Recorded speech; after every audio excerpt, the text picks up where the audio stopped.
नमस्कार। News observer के खास कार्यक्रम विशेष में आपका हार्दिक स्वागत है।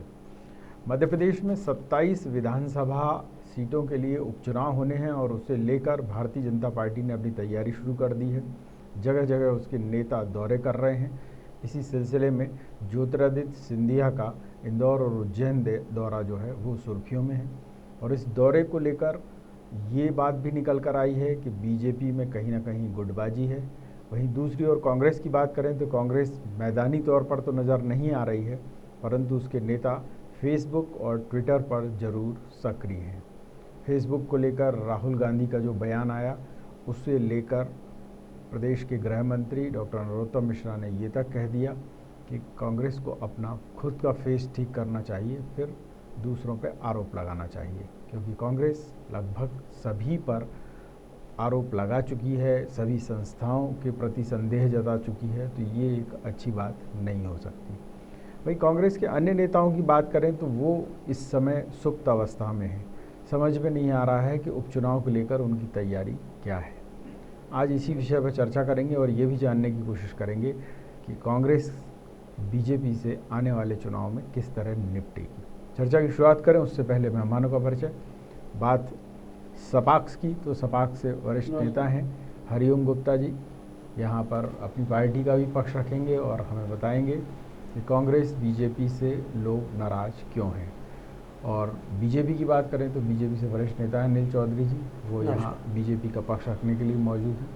आप दोनों मेहमानों का बहुत बहुत स्वागत। और सबसे पहला सवाल अनिल जी आपसे बनता है कि आप जो ये पोस्टर देख रहे हैं, इसमें जो बीजेपी के नेता हैं वो एक सिरे से नदारद हैं, बड़े नेता इंदौर के, और चूँकि इंदौर का आज दौरा था तो जाहिर सी बात है कि सिंधिया जी के जो समर्थक हैं उनसे ये उम्मीद की जा रही थी कि वो अब बीजेपी के नेताओं को समाहित करेंगे, पर ऐसा होता नज़र नहीं आ रहा। रमेश मेंदोला हो गए, कैलाश विजयवर्गीय हो गए, ये बड़े नेता हैं परंतु नज़र नहीं आ रहे हैं पोस्टर्स में। नहीं, थोड़ी बहुत कहीं टूटी होती है। अब एक नया नया मामला है, क्योंकि कि वहाँ पे संगठन की किस तरह से चलता है, वो कांग्रेस की जो एक परंपरा है उस हिसाब से चल रहा है। परंतु यहाँ पे देखेंगे, आज जा रहा है हमारे नेता माननीय ज्योतिरादित्य सिंधिया जी, और बाकी आज उनसे भेंट भी है माननीय कैलाश। नहीं, सवाल ये है कि देखिए, अगर गुटबाजी है तो वो नज़र आ रही है साफ तौर पर। भाई अगर पोस्टर्स लगाना ही है तो उसमें जो लोकल लीडर्स हैं उनका भी कहीं ना कहीं फेस होना चाहिए, चाहे वो कैलाश विजयवर्गीय जी हों, रमेश मेंदोला हों। ये लोग तो इंदौर की राजनीति के हिसाब से तो बहुत महत्वपूर्ण फिगर है। बिल्कुल, इसमें कोई संदेह नहीं है कि ये वहाँ की एक स्तंभ है। परंतु अब क्या परिस्थितियाँ रही जो नहीं लगा पाए, क्या कारण रहा, इन सब बात पे चर्चा करके वहाँ के स्थानीय संगठन को अवगत कराया जाएगा। और नहीं, पर ये भी कह रहे हैं बीजेपी के नेता के साथ जो कांग्रेस से आए हैं बीजेपी में, वो सिर्फ और सिर्फ बस सिंधिया जी को ही पूछ रहे हैं, बाकी उनको किसी से कोई लेना देना नहीं। ये परंपरा क्या है कि कांग्रेस की हो सकती है, लेकिन भाजपा की ये नहीं है। उनको अगर जो नए जुड़े हुए हैं और इस परंपरा से वो उनको अवगत नहीं है, भारतीय जनता पार्टी में सबका साथ सबका विश्वास लेकर चलना पड़ता है, तो उनको जल्दी ठीक किया जाएगा और उनको एक गाइडलाइन दी जाएगी कि यहाँ के जो लोकल नेतृत्व है उसको आपको रखना ही पड़ेगा, स्थान देना ही पड़ेगा कहीं ना कहीं। बिल्कुल। मैं यहाँ आपसे जानना चाहूँगा हरिओम गुप्ता जी, चूँकि कांग्रेस तो इस समय नज़र आ नहीं रही है, हालांकि सिंधिया जी को काले झंडे दिखाने के प्रयास में इंदौर में कुछ कांग्रेस के जो नेता हैं चिंटू चौक से टाइप, तो उन लोगों को पुलिस ने जो है वो लठ दे के भगा दिया, झंडे वंडे तो नहीं दिखा पाए। तो ये जो कांग्रेस बीजेपी का द्वंद्व चल रहा है, इसमें आपकी पार्टी कहाँ है इस समय? देखिए, हमारी पार्टी तो हमारी अपने जो मुद्दे हैं, हमारी जो जिन मुद्दों पर जाति धर्म के आधार पर जिस तरीके से राजनीतिक दल सत्ता पर काबिज होना चाहते हैं, उसका विरोध करना हमारी पार्टी का प्रमुख उद्देश्य है। क्योंकि अभी तक प्रदेश में देश में इन दो दलों का ही वर्चस्व रहा है और इन्होंने किसी न किसी तरह सत्ता पर अपना कब्जा बनाए रखा है। कांग्रेस में ये गुटबंदी कोई नई बात नहीं है। कांग्रेस हमेशा छत्रपों के आधार पर ही संगठित और विघटित होती रही है। बीजेपी में जरूर नेतृत्व का एक मुद्दा इम्पोर्टेंट रहता है और सिंधिया जी नहीं, पर जनता की अगर हम बात करें तो आपने देखा होगा, जैसे कल की एक घटना है जी कि मंत्री हैं मध्य प्रदेश की शिवराज सरकार में गिरिराज दंडोतिया जी इनका एक गांव में विरोध हुआ है। हाँ जी, हुआ। अब बीजेपी ये कह रही है कि साहब ये प्रायोजित विरोध था, कांग्रेस ये कह रही है कि जनता ने विरोध किया है। नहीं, देखिए वो विरोध तो एक्चुअल में क्या है, जो भिंड और मुरैना की राजनीति है वो जाति आधारित राजनीति है। और चूंकि वहाँ कुछ फौजदारी कुछ केस मामला हुआ था और दंडोतिया जी ने अपने समाज के वर्ग को प्रोत्साहित करने के लिए जो दूसरा वर्ग था, जो मेरे ख्याल से क्षत्रिय वर्ग था, मदौरिया लोग थे, उनके विरुद्ध जो कार्रवाई में तत्परता नहीं दिखाई, जबकि गलती उस समाज की थी। और जब पब्लिक के बीच में ये चीज़ फैली तो उन लोगों ने मंत्री जी का घेराव कर डाला कि भाई अभी तो उन्हें मंत्री जी को वोट लेने जनता के बीच में जाना है। तब उन्होंने अपनी गलती को स्वीकार किया और वो उस भदौरिया परिवार के घर भी गए। तो ये वहाँ की जो राजनीति है, वो दोनों दल जो हैं वो जाति विशेष के आधार पर राजनीति करते हैं और हम इसी का विरोध करते हैं। और जहाँ तक इंदौर की आपने जो घटना की बात की, कांग्रेस में छोड़कर 22 लोग जो सत्ता प्राप्ति के लिए अपना वर्चस्व स्थापित करने के लिए जिस तरीके से बीजेपी में आए, क्योंकि बीजेपी की मजबूरी थी, बीजेपी विपक्ष में नहीं रहना चाहती थी और उसे सत्ता मिल रही थी। तो और सत्ता सूत्र जब मिल जाते हैं तो फिर केंद्र ने हस्तक्षेप करते हुए अभी सिंधिया जी को फ्री हैंड जिस तरीके से दिया है, लेकिन उनके नीचे का जो तबका है, नीचे के जो लोग कार्यकर्ता हैं, वो आज भी कांग्रेस कल्चर के हिसाब से वो गुट के रूप में ही अपने आप को मानते हैं। पर मैं नहीं समझता कि यदि चुनाव जब 27 सीटों के होंगे, परिणाम आएंगे, तब हर व्यक्ति का नापतोल हो जाएगी। और जहाँ तक भारतीय जनता पार्टी का अपना जो कार्य करने का तरीका है, उसमें छोटे बड़े नेता सब समाहित हो जाते हैं। तो अगले चुनाव के बाद 27 सीटों के उपचुनाव के बाद सिंधिया महाराज की भी क्या स्थिति रहेगी, ये अपने आप में एक प्रश्न चिन्ह भी रहेगा। तो ये जनता में इस तरीके का मैसेज देना ये कोई अच्छा संकेत नहीं है, क्योंकि भारतीय जनता पार्टी का जो अभी तक का जब से नरेंद्र मोदी जी ने केंद्र में सरकार संभाली है, पर्टिकुलर मैं नहीं समझता किसी राज्य में गुट विशेष को उन्होंने आगे करके और इस तरह की कोई लड़ाइयाँ हुई है। ऐसा होती जरूर है, लेकिन वो परिलक्षित नहीं होने देते हैं। इनका अनुशासन कहीं ना कहीं, उनका जो अनुसांगिक संगठन है पीछे जो उनको बैकडोर से कंट्रोल करते हैं, चाहे आरएसएस हो या अन्य दूसरे संगठन हो, वो कहीं ना कहीं इन पर नियंत्रण रखते हैं। तो ये इस चीज़ को कहीं ना कहीं इसका खामियाजा उठाना पड़ेगा। अगर वो बड़े नेता ये मान के चलेंगे, जैसा आपने कैलाश विजयवर्गीय जी की बात की, मेहदुल्ला जी की बात करी, तो वो उनको अगर ये होगा कि वास्तव में कुछ ना कुछ गुट विशेष के कारण उनको अलग हटाया, तो उसका नुकसान भी उठाना पड़ सकता है। पर जहाँ तक मीडिया, आपके चैनल और मीडिया के माध्यम से जानकारी मिली है कि सिंधिया जी इंदौर दौरे के बाद कैलाश विजयवर्गीय जी के घर मिलने जाएंगे, अन्य नेताओं से मिलने जाएंगे, बीजेपी कार्यालय।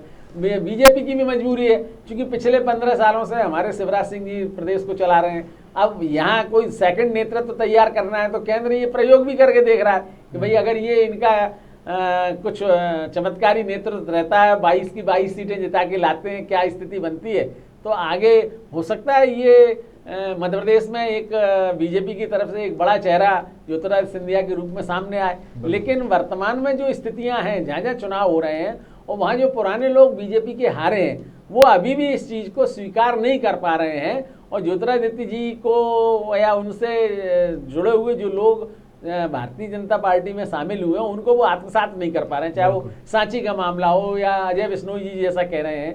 तो कहीं ना कहीं दुख तकलीफें तो हैं, लेकिन मैं समझता हूं कि जनता के बीच में सपाक्स पार्टी अपना स्टैंड रखेगी और स्थिति बताएगी कि देखो भाई, सत्ता प्राप्त करने के लिए कैसा गठजोड़ किया जाता है, जनता के वोट का किस तरह दुरुपयोग किया जाता है, किस तरह सदुपयोग किया जाता है। तो आपकी पार्टी पूरी 27 बिल्कुल 27 सीटों पर हमारी कमेटियां बन चुकी हैं, हमारा अपना साइमल्टेनियसली काम चल रहा है। हमारा प्रमुख उद्देश्य कहीं भी सत्ता पर काबिज होना नहीं है, किंतु हम ये चाहते हैं कि वर्ग और जाति और धर्म और जो आरक्षण के आधार पर आपने जिस तरीके से समाज को विघटित कर रखा है, विभाजित कर रखा है, आप उसको खत्म करें। सुविधाएं हैं वो हर कमजोर वर्ग को मिलें, और एक ही वर्ग को हमेशा 3-3 पीढ़ियों से लाभ ले रहे हैं। इस पर सरकार, कोई भी सरकार विचार करे। ठीक है, मैं यहाँ आपसे पूछना चाहूँगा अनिल जी कि अभी चूंकि बीजेपी तो मैदान में नज़र आ रही है, नेता भी आपके फील्ड में दिख रहे हैं, और कांग्रेस जो है वो अभी ट्विटर पर और फेसबुक पर ही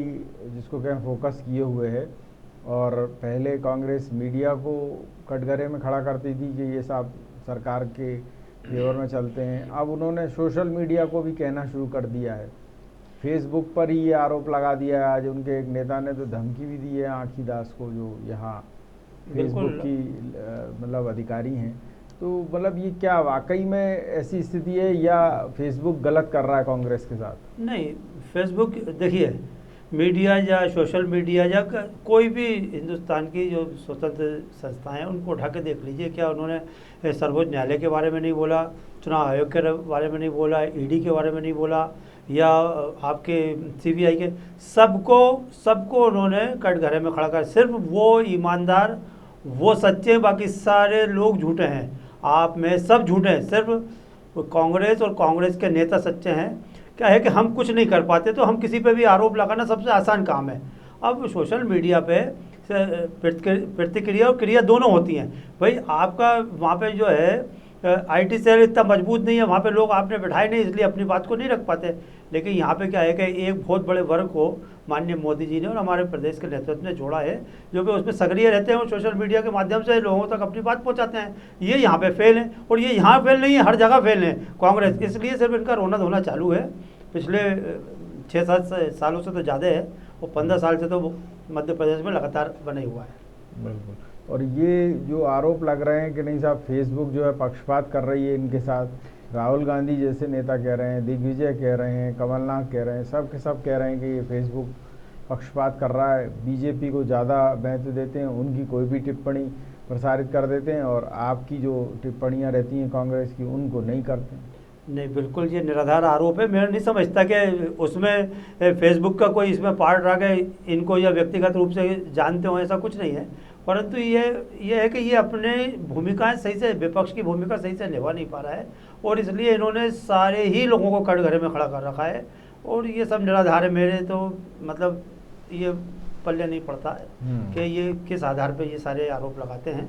बिल्कुल। यहाँ मैं आपसे पूछना चाहूँगा गुप्ता जी कि क्योंकि राजनीतिक दलों में ये एक पहले खासियत होती थी, या अभी बीजेपी में कुछ हद तक है ये, कि जनता के बीच जाकर उनके मुद्दे छांटकर उन पर ही फोकस करते थे नेता। जी। अब ना तो सभाएं ले पाते हैं, कोरोना तो एक बड़ा संकट है ही इस समय, तो मजबूरी भी कही जा सकती है, पर कांग्रेस निकल नहीं रही है। इसका फ़ायदा ग्वालियर चंबल में क्या सिंधिया जी को मिल पाएगा, या फिर जैसा ये कह रही है बीजेपी के साथ ये सब स्पॉन्सर्ड विरोध हो रहा है, और जो लोग गिरिराज जी का जिसको कहें विरोध कर रहे थे वो पंजे वाली टी शर्ट पहने हुए हैं, आप भी देख सकते हैं उसमें, ऐसा उनका आरोप है। नहीं, देखिए, जो डिजिटल प्लेटफॉर्म है, डिजिटल प्लेटफॉर्म एक तरीके से कमर्शियल ऑर्गेनाइजेशन के रूप में काम करते हैं, चाहे फेसबुक हो, चाहे ट्विटर हो, या जो, और उनके जो फॉलोअर्स हैं या उनसे जो रजिस्टर्ड लोग हैं वो अपना कहीं ना कहीं, और इस मामले में जब से मोदी जी केंद्र में आए हैं उन्होंने जिस तरह डिजिटल प्लेटफॉर्म को आगे बढ़ाया है, और उनके फॉलोअर्स, पार्टी के फॉलोअर्स, उनके व्यक्तिगत फॉलोअर्स कहीं ना कहीं हैं। आप देखते हैं कि आज अगर आप प्रधानमंत्री के विरुद्ध अगर कोई भी टिप्पणी लिख दें तो तत्काल एक लॉबी कहीं ना कहीं से एकदम इतनी सक्रिय हो जाती है, और उस को कहीं ना कहीं मिटाने के लिए या उसके विरोध में या सपोर्ट में अपनी बात रखते हैं। और जहाँ तक ये मध्य प्रदेश में आप इसकी बात करें कि कांग्रेस ने भी अभी अपना डिजिटल प्लेटफॉर्म तैयार किया है, इनका थोड़ा नेटवर्क तैयार हुआ है, लेकिन दिक्कत कांग्रेस के साथ ये है कि 15 महीने में भी इन्होंने जो सत्ता पर काबिज रहे वहाँ जो कार्यकर्ता को जितना वजन मिलना चाहिए था, जो उसका काम होना चाहिए था, वो इन्होंने कतई नहीं किया। जिस उद्देश्य से ये सत्ता में आए थे उस उद्देश्य को भूलकर अपना जो इन्वेस्ट जो किया था उसको कैसे प्रतिपूर्ति करें उस मुद्दे में लग गए, और वहाँ गुटबाजी इतनी चरम पर हो गई कि अंत में सरकारी चली गई। और जो मुरैना की घटना है, मुरैना की घटना के मामले में बीजेपी भले ही अपने को ऐसा आत्ममुक्त कर ले के साहब वो कांग्रेस के लोग हैं। देखिए, विरोध, आप अगर किसी गलत चीज का कोई भी, आज के समय में मीडिया इतना सशक्त है, आम आदमी इतना डिजिटल प्लेटफॉर्म से जुड़ा हुआ है, आपकी जरा सी भी हरकत, आप अगर नियम के विपरीत कोई काम करेंगे तो तत्काल उसका रिएक्शन कहीं ना कहीं पूरे प्रदेश में दिखेगा। आप देखेंगे कितनी घटनाएं ऐसी हैं जो ना तो सरकारें बताती ना कोई नेता बताते, लेकिन पब्लिक का आदमी जो मीडिया से जुड़ा हुआ है, कहीं ना कहीं डिजिटल प्लेटफॉर्म से जुड़ा है, वो इमीडिएट आपको खबर करता है, और आप उसको आप जैसे प्रभावशाली चैनल उस चीज़ को आगे लाते हैं, फिर सरकारें संभलती हैं, फिर जिला प्रशासन संभलता है, लेकिन जब तक तो घटना हो चुकी होती है और आम आदमी के बीच में पता चल जाता है। तो अब ये चीज़ें नहीं रह सकती कि हम करें कुछ, दिखाएं कुछ और वोट किसी और पे मांगे। तो ये मैं नहीं समझता। अब तो यथार्थ पर ही वोट मिलेगा। अगर उन्होंने वोट का दुरुपयोग किया है तो जब उपचुनाव होंगे पता लग जाएगा। और अगर मान लो सत्ता पक्ष जैसे बीजेपी अब सत्ता में इस समय है और वो अगर कन्विंस कर देती है कि नहीं हम आपके वोट का मान रखेंगे और निश्चित रूप से काम करेंगे। अब काम घोषणाएं तो अनंत होती हैं। मुझे तो बड़ा पर सवाल ये भी है ना कि अगर मान लीजिए बीजेपी अपने पुराने पापों को धो लेती है या प्रायश्चित कर लेती है तो उसका फायदा उसको मिलेगा। लगता है परिस्थितियां ऐसी ही हैं। देखिए जिस तरीके से सत्ता में वो आए हैं और 27 सीटें बहुत सीटें होती हैं उनके लिए, अभी कांग्रेस के लिए तो बहुत बड़ा आंकड़ा है। उनको तो 91 से 116 के लिए लंबी लड़ाई लड़नी है और इनके लिए लड़ाई कम है, 107 तो इनके हैं ही। तो मैं समझता हूं कि उस स्थिति में 27 सीटों पर और सामान्यतः उपचुनावों में सत्ता पक्ष को लाभ मिलता है। जो भी सत्ता का चुनाव होता है उसमें सत्ता पक्ष को लाभ मिलता है। तो सत्ता को बनाए रखने में तो बीजेपी वर्तमान परिवेश में मैं समझता हूँ काबिज रहेगी और वो कांग्रेस आत्ममुक्त भले ही हो कि हम पूरी 27 सीटें जीतेंगे, क्योंकि कांग्रेस का नेटवर्क अभी कहीं भी वही गुटबाजी में उलझा हुआ। ग्वालियर चंबल संभाग दिग्विजय सिंह जी के जुम्मे कहा जा रहा है, लेकिन दिग्विजय सिंह जी का कहीं है कोई अता पता नहीं है। गोविंद सिंह जी रेत उनके हाथ से फिर छूट गई है। पहले 15 महीने रहे रेत में किसी तरह काबिज हुए, अब रेत हाथ से छूट गई है तो वो लाहौर मुख्यालय पे और भिंड में पदयात्रा निकाल रहे हैं, धरने पे बैठ रहे हैं। तो ये सब चीजें तो कहीं ना कहीं धन बल बाहुबल और इन सब के लिए एकत्रित किया जा रहा है और अंतोगत पर जनता जरूर फैसला करेगी। यदि जनता ने किसी समर्पित भाव से उस व्यक्ति को वोट दिया और उस वोट का दुरुपयोग किया और हम जैसे जो दल हैं जो विचारधारा के साथ सामने आए हैं, अगर अपनी बात को कन्विंस कर सके तो निश्चित रूप से जो पार्टियां सोच रही हैं वैसे परिणाम नहीं आएंगे। वो आप कहीं ना कहीं जनता उसमें चौंकाने वाली स्थिति निर्मित करेगी। नहीं, पर यहाँ कमलनाथ जी ये भी नसीहत देते आ रहे हैं नज़र कि 15 अगस्त पर मुख्यमंत्री के रूप में शिवराज सिंह चौहान ने लाल परेड पे जो भाषण दिया जी, उससे कांग्रेस को, उनको और जनता को निराशा हुई है, ऐसा कमलनाथ जी का कहना है। उनका कहना ये है शिवराज के भाषणों से प्रदेश आत्मनिर्भर नहीं बनेगा। देखिए शिवराज सिंह जी की जो कार्यशैली है हूबहू वो तो दिल्ली में मोदी जी ने क्या किया उसके नेक्स्ट डे, अगर मोदी जी आने कुछ बोला उसके नेक्स्ट डे अनुसरण उस पर शिवराज सिंह जी करते हैं। और पिछले 5 सालों का जो अनुभव है उसमें भी उन्होंने उन्होंने जो कहा, अब उन्होंने कहा आत्मनिर्भर भारत, तो उन्होंने कहा आत्मनिर्भर मध्य प्रदेश। वो अस्पताल में भर्ती थे तभी उन्होंने वेबिनार भी कर डाला, आए आइसोलेशन में थे, वेबिनार भी हो गया, रिपोर्ट्स भी आ गई और 7 दिन में प्रतिवेदन भी बन रहे हैं और सचिव समिति बन गई, मंत्रिमंडल समिति बन गई, मंत्रियों का समूह बन गया। अरे भाई आप इतने बड़े काम को करने जा रहे हैं तो आम व्यक्ति जो इससे लाभ लेना है उसके तो विचारों को सुनो, उसके लिए तो कुछ समय दो। मीडिया के माध्यम से आप समाचार पत्रों के माध्यम से सुझाव मंगाइए, राइटिंग में सुझाव मंगाइए, मेल के थ्रू सुझाव मंगाइए, उन पर मनन चिंतन करिए।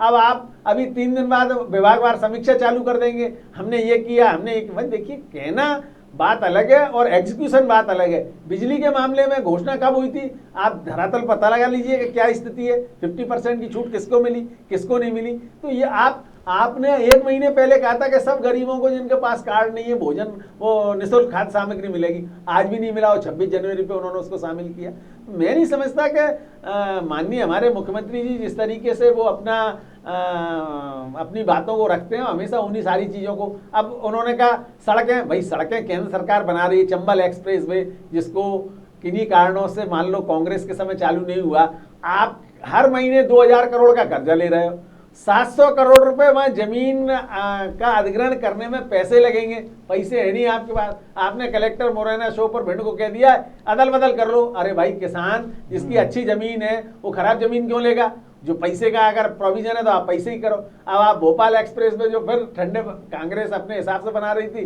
अब इन्होंने फिर भोपाल एक्सप्रेस वे का, इंदौर भोपाल एक्सप्रेस वे की बात करी, तो मालवांचल के लिए अलग कुछ। तो आप घोषणाएं करना बात अलग है, लेकिन घोषणाओं को क्या वास्तव में आप अमल कर पाएंगे, ये आप विकास की बात करते हो। सुभाष नगर का ब्रिज कब से बना पड़ा है, आदमी कितना हैरान परेशान है। अंडरब्रिज में पानी भर जाता है और 1 महीने से वो बना पड़ा है, लेकिन जनता को सुविधा नहीं मिल रही, क्योंकि माननीय विधायक जी को फुर्सत नहीं है, मंत्री जी को फुर्सत नहीं है, उसका उद्घाटन नहीं हो सकता, प्रचार नहीं हो सकता।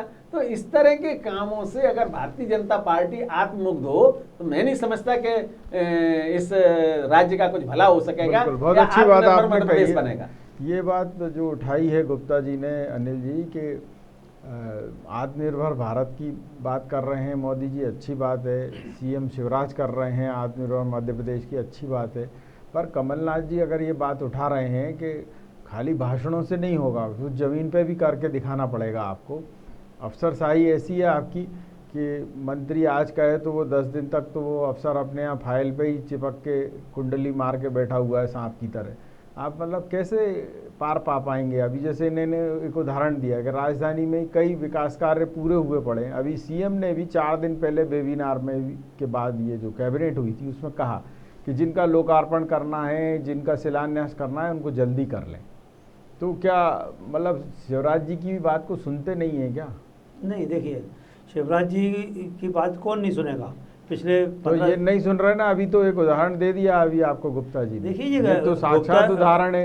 ये एक बना गुप्ता जी हुआ का सुन लीजिए, 1 महीने से बना पड़ा है कोई ब्रिज और आप उसका उद्घाटन नहीं कर पा रहे। जनता परेशान हो रही है, लाखों करोड़ों रुपए का डीजल पेट्रोल फुक रहा है लोगों का। गुप्ता जी को आज की परिस्थिति मालूम है कि जो जिस विधायक की बात कर रहा है वो कोरोना से संक्रमित हैं और अभी आइसोलेशन में है ना। तो इनकी मतलब जानकारी मैं बता रहा हूँ। नहीं, अरे और तो ये आप मतलब उनका समर्थन कर रहे हैं कि और 1 महीने और पड़े नहीं, रहे तो समर्थन नहीं कर रहा। कोरोना के कारण बहुत सारी चीजें जो देर से कोरोना से क्या मतलब हुई हैं, लेकिन क्या सीएम के निर्देश सुनिए, क्या सीएम के निर्देश कोई मायने नहीं रखते? जब कोरोना है तो आप करो वेबिनार से, जब आप सभाएं कर सकते हैं तो आप उद्घाटन भी कर दीजिए, वर्चुअल खत्म करिए ना। पत्थर तो वहाँ ठुकाइए, आप खड़े हो वहाँ तो कोई ज्यादा कोई वो थोड़ी हो जाएगा उससे। नहीं, ये कौन सी मानसिकता है कांग्रेसियों टाइप की? गुप्ता जी ने जो विधायक की बात की थी तो मैं इनको नहीं, ये तो एक उदाहरण दिया, ये तो उन्होंने उदाहरण, तो उसी उदाहरण पे मैं बात बता रहा हूँ ना आपको। तो ये कैसा आपका, ये बड़ा है कि मंत्री बड़ा है? मैं यही तो पूछ रहा हूँ। हाँ भाई, ये कौन सा उद्घाटन? मैंने आपने विधायक की बात की तो मैं विधायक के जवाब दे रहा था। नहीं, तो दे दिया ना आपने। आप इसके समर्थन में है क्या कि ऐसे ही जनप्रतिनिधि चाहिए आपको कि पढ़े हैं साहब वो तो महाराजा टाइप का राज आप दोबारा लौटाना चाहते हैं क्या? कि साहब वो राजा बीमार है, धुआं मत करना पूरे शहर में, ऐसा? राजा आज बीमार है साहब, पिछले 15 साल से हम काम कर रहे हैं। आज जब सीएम ने आज से 4-5 दिन पहले स्पष्ट तौर पर कैबिनेट में पिछले मंगलवार को कहा था ना, हो जाना चाहिए थी अभी तक। तो आप बावड़िया कला का उदाहरण दीजिए। बावड़िया कला का ब्रिज बन गया, कांग्रेस ने उद्घाटन नहीं किया, बीजेपी वाले गए और उद्घाटन कर दिया, उसका चालू कर दिया। तो भैया अगर वो तो कांग्रेस सोई हुई है, नहीं तो अभी वो खुद चालू कर देते। तो ये मैं जनता से जुड़ी हुई चीजों में तो मैं समझता हूँ राजनीति नहीं होना चाहिए। जो नहीं, अब यहाँ सीधा सा सवाल मेरा आपसे अनिल जी ये है कि इस तरीके की परियोजनाएं जिन पे खुद सीएम कह चुके हैं कि भाई जो बन चुकी हैं उनका आप तत्काल चालू कर दीजिए उनको, ताकि जनता में ये संदेश जाए कि हाँ सरकार कुछ कर रही है। अगर आप किए बैठे हुए हैं पर पता नहीं किसका इंतजार कर रहे हैं। मतलब आपका मनहूस चेहरा कुछ लोगों का देखने के लिए मतलब जरूरी है कि आदमी का आप पूरा समय खराब करें। देखिए, माननीय शिवराज सिंह चौहान ने जैसे आप ही बता रहे हैं कि इसकी वर्चुअल वो करके और उद्घाटन कर दीजिए। अब शासन प्रशासन को थोड़ी तैयारी करने में टाइम लगता है। अभी बोले हुए 5 दिन हुए, पिछले 5 दिन में 2 दिन छुट्टी रही है ना। तो इसको लेकर सवाल ये नेताओं से बेसिक जनता चढ़ रही है और आप उसको गंभीरता से लिया जाएगा। प्रशासन इसको जल्दी से जल्दी निपटाने की कोशिश करेगी। चलिए, बहुत अच्छी बात है। और मैं ये भी जानना चाहूँगा, कमलनाथ जी कह रहे हैं कि साहब भाषण मत करिए, जो करना है आप तो फील्ड पे करके दिखाइए कि हाँ साहब ये देखिए हमने तेजी से ये काम कर दिया। पर जो आपकी अफसरशाही है ना वो तो करने ही नहीं दे रही है। वो ना मंत्रियों को करने दे रही है काम और ना मुख्यमंत्री को करने दे रही है। तो ये कौन सा सिस्टम चल रहा है? फिर से वही दिग्विजय सिंह वाला राज आ गया क्या? नहीं, देखिए, अफसर तो अपने हिसाब से ही चलते हैं, लेकिन अफसर को डंडा करने वाले ऐसे कई हमारे नेता और मंत्री हैं जो कि उनको राइट कर सकते हैं। और जल्दी ही इन सब चीज़ों में बदलाव होके विकास की गति जो पटरी पे आएगी और तेजी से फिर से विकास मध्य प्रदेश का होगा। बिल्कुल। यहाँ गुप्ता जी मैं आपसे जानना चाहूँगा कि चूँकि क्या है कि कांग्रेस तो ये चीज़ें इसलिए नहीं बता पा रही कि फील्ड में नहीं जा रहे हैं हम लोग, तो वो सिर्फ फेसबुक और ट्विटर पर ही सीमित हैं, ना उनको जनता से कोई मतलब है। उनके अभी नेता फ्री भी हो गए हैं, मेरे को समझ में नहीं आ रहा, अब तो मंत्री भी नहीं है, पर जनता के बीच जाने से वो लोग बचते हैं। ज़्यादा हुआ तो एक कॉन्फ्रेंस ले ली उनने भी, वेबिनार टाइप कुछ कर लिया, काम खत्म। सपाक्स क्या सोचती है, ये जो राजनीतिक दलों में दायित्व तो खत्म होता जा रहा है कि नहीं, जनता के बीच जाके जनता का काम तेजी से करना है, इस पर कुछ गड़बड़ हो रही है? उसी का तो कारण है सर, ये पतन जो हो रहा है। मतलब कांग्रेस जैसी जिसने स्वतंत्रता आंदोलन की लड़ाई लड़ी, इतने लंबे समय सरकार में रही, तो कहीं ना कहीं हमारा उनका नेटवर्क कमजोर है, हम नीचे ग्रास रूट लेवल तक नहीं जुड़ पाए हैं। बीजेपी उसी का तो लाभ ले रही है। अगर कांग्रेस, ऐसा नहीं है कि कांग्रेस के कार्यकर्ता नीचे लेवल तक नहीं है, पर उन्हें संगठित करने, उनको भरोसा दिलाने, उन पर विश्वास दिलाने वाला कोई ऐसा व्यक्ति नहीं है। आप जब सत्ता में आते हैं तो गुट में बढ़ जाते हैं और अपने अपने लोगों को अपनी सुविधा से लाभ देते हैं या लाभ लेके लाभ देते हैं। तो उससे व्यक्ति सोचता है कि भाई मैं क्यों अपना पार्टी के प्रति इतना समर्पित रहूं।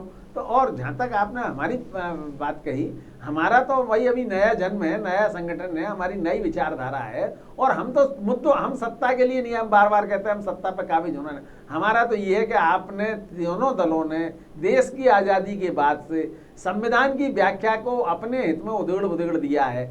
आपने जिस तरीके से जाति वर्ग का जो विभाजन कर रखा है, आपने जिस तरीके से ब्रेन ड्रेन कर रखा है, अच्छे लोगों को आप सारे विदेश चले जाते हैं। अब अभी भी कोरोना में इतने लोग बीमार हुए, सब बड़े बड़े नेता चले गए प्राइवेट अस्पतालों में, बड़े डॉक्टरों से इलाज करा रहे हैं। भैया आरक्षण वाले डॉक्टर से कितने नेता ने इलाज कराया, ये आप देख लीजिए। हमारा ये नहीं है कि आरक्षण वाला डॉक्टर कोई कमजोर है, लेकिन आप उन पर जब आप खुद ही ट्रस्ट नहीं कर रहे हो तो ऐसी व्यवस्था को क्यों लागू कर रहे हो? आप उन्हें सक्षम बनाइए। हमारा मतलब ये है कि समाज को विघटित मत करिए। सत्ता में आने के लिए, सिर्फ वोट पाने के लिए, सत्ता में अपने को वर्चस्व बनाए रखने के लिए ऐसी कोई नीतियां नहीं बनाए। अच्छा काम करेंगे। आपने GI टैग पर बात करी, उसमें हमने सपाक्स पार्टी ने ज्ञापन भेजा है राष्ट्रपति जी को, प्रधानमंत्री जी को। वोट लेना है तो राजनीतिक दलों की मजबूरी है। नहीं देखिए, लेकिन कोई अच्छी चीजें भी होती हैं। ऐसा नहीं है कि देश में इस 70 सालों में 74 सालों में जो राजनीतिक दल रहे हैं, क्या उन्होंने हमेशा वोट के हिसाब से काम किया? जहां अच्छा काम होता है उसको सराहा जाता है।